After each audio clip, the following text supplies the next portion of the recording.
Toronto is an incredibly unique city. It's a really diverse city. It's one of the few places in the world where you can meet someone from any part of the world. But the experience of living in Toronto is different depending on where you're from. When I hear people say, you know, Toronto's amazing because it's diverse, I know that. It's my home, but at the same time, I look at my community and everyone on my block is a newcomer to Canada. What does that mean when everyone that's a newcomer is like pushed to Scarborough or pushed to other parts of the city, and they don't have the same opportunities as someone that lives downtown would?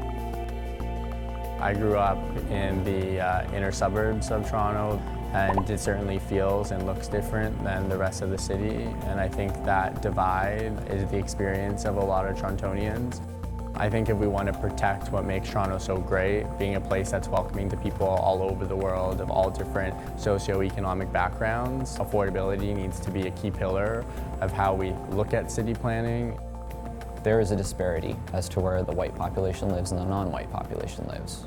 And so I think if we want to remedy that situation, it can start at a place like Quayside. The Sidewalk Toronto Fellows program was the opportunity for 12 youth in the city of Toronto to travel to 5 cities around the world to learn about waterfront redevelopment and smart cities technology and how it could be incorporated at the Quayside site. It was a good opportunity for us to set the benchmark high and not be afraid to set the benchmark high.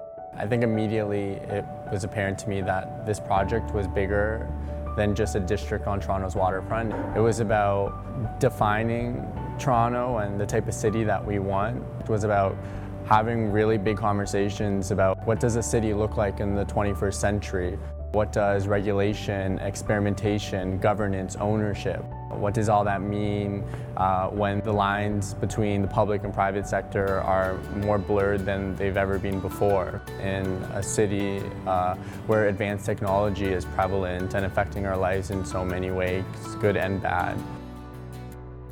One of the most interesting parts of the fellowship is being able to travel around to different cities, get excited and be inspired by the different initiatives that they're running and look at their approaches to city building and how it contrasts or compares to the way that Toronto approaches master planning.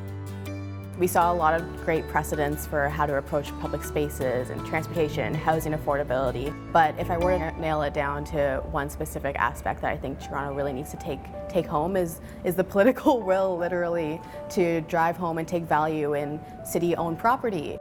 I think a lot of the skepticism of this project is around this, private New York-based corporation coming in, taking over our waterfront, when it's our waterfront, it's Toronto's waterfront, Toronto's waterfront.